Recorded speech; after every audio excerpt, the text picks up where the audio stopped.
Hello, welcome to my review / breakdown of Game of Thrones Season 7, Episode 3, Queen's Justice. Before we get started, I'm going to do a quick, non-spoiler review, and then we'll get into the nitty-gritty. To start out, it's Game of Thrones Day. Of course I have internet problems, so I had a little bit of frustrating time while trying to watch this episode. It was awful. So I don't have, it through cable. I'm using HBO now.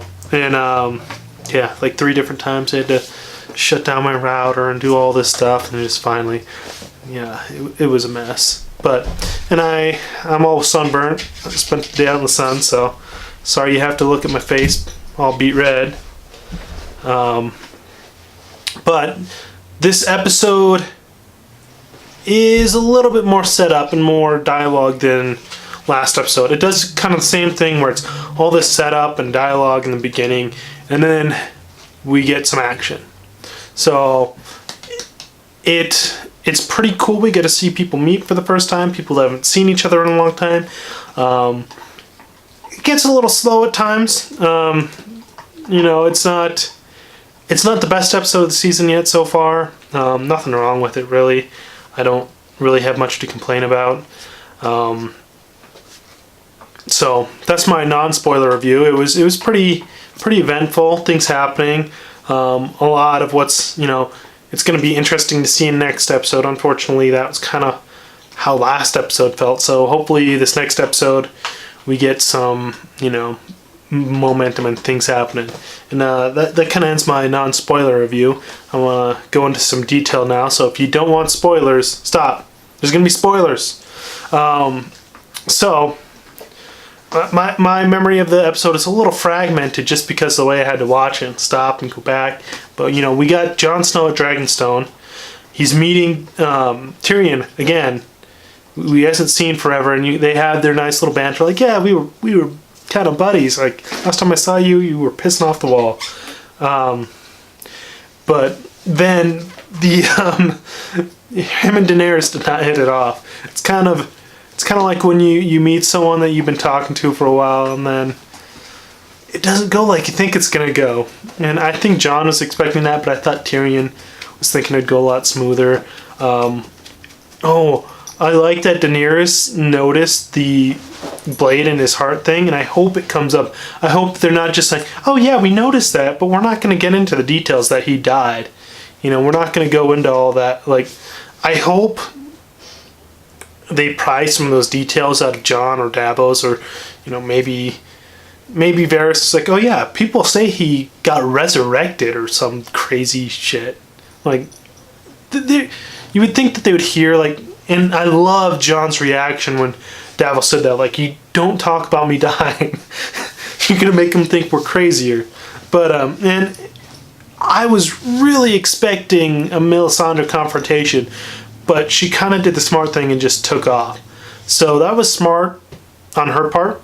But at the same time, I wanted Davos to yell at her and say, you killed her, and all that, but we didn't get that. We get Sansa back at... Well, actually, first we get, Euron dragging Obara and the other Sand Snake and Yara through King's Landing, and we see, Cersei accepts his proposal because he brings that, like... That's kind of the perfect person for Cersei. Like, someone who's willing to go out and just be vindictive, complete her vindictive plans. And so we got that, and we got how she decides to punish her, and she kisses the daughter with the same poison, which I was really expecting the Mountain to do something, but that just when it started happening, when Cersei kissed her, it just made perfect sense. Like, well, of course, like, now she has to watch her die and everything, and I mean, that might happen next episode. We didn't even see it happen, so who knows how long it'll take. It'd be funny if Cersei just psyched her out, like, it's not actually the poison, but whatever. And then we have some stuff in the north. We have Sansa, being all commanderish, and she's doing a good job, except for letting Littlefinger be around. I really hope Jon gets a discussion with Varys, and like Varys tells him, or like the subject of Littlefinger comes up, since maybe he'll be like, say something about the Vale, or who they have on their side, and Littlefinger will come up, and Varys will be like, he betrayed your dad, like he is the reason your dad is dead, and didn't, Cersei wouldn't be queen and your dad would be alive if it weren't for Littlefinger.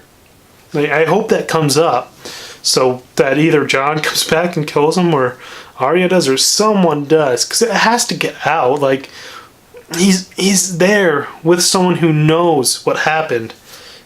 It's frustrating, but yeah.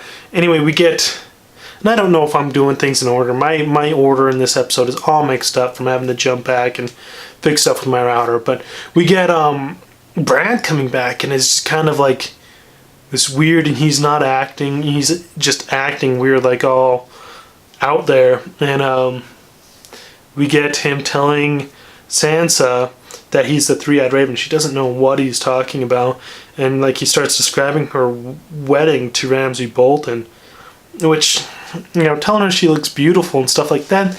That's nice, but I don't think she has the fondest memories of that night. So maybe I don't know, a different memory that you shouldn't know about. I don't know.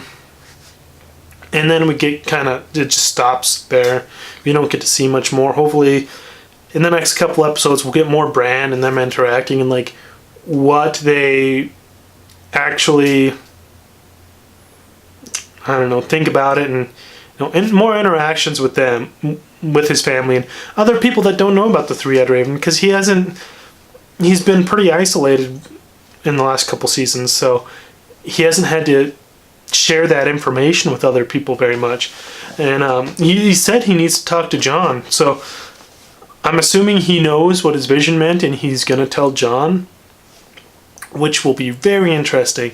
So we'll see with that. And we went back to Dragonstone, and we finally get kind of the Tyrion and Jon discussion where things actually get done. Like, yeah, I believe you, but it's not reasonable to expect other people to believe this. And he gets Jon to say, we want the dragon glass. Like, what can we do for you that is easy? He's like, the dragon glass. And Tyrion goes and talks to Daenerys, and he's like, why not give him the dragon glass? It's not going to be good weapons against us. It's a sign of friendship. They think they need it. We don't need it. So why not? It's a win-win. And then, from there we kind of just go to Casterly Rock, and we see that invasion. It picks up pretty fast, and we're getting action, but it's not like this big lead up action like Battle of the Bastards or anything. It's pretty cool, and we have Tyrion explaining how they're gonna do it. But then at the end we discover that there aren't all the Lannisters that should be there, and Jaime basically pulled a Robb Stark and took his forces away from where they were supposed to be and took out the Reach with Randall Tully's, I believe I'm saying his name right, his army. So they have the Reach now, and his conversation with Olenna, is it Olenna? The Tyrell grandmother of the Queen of Thorns, was crazy, and I love that she admitted to killing Joffrey. And now just the doubt that Jaime had about Tyrion has to just not be there. Like, his only brother he thought killed his son, but no, it wasn't. It was this lady, and she basically said, yeah, I did it because it had to be done. And then she drinks the poison, and it's a very pungent scene. Like, she does it after taking the poison too, so it's like, what are you gonna do to me now? You're not gonna kill me and make it more painful. I guess he could have, but But anyway, that's my breakdown. Subscribe to see the next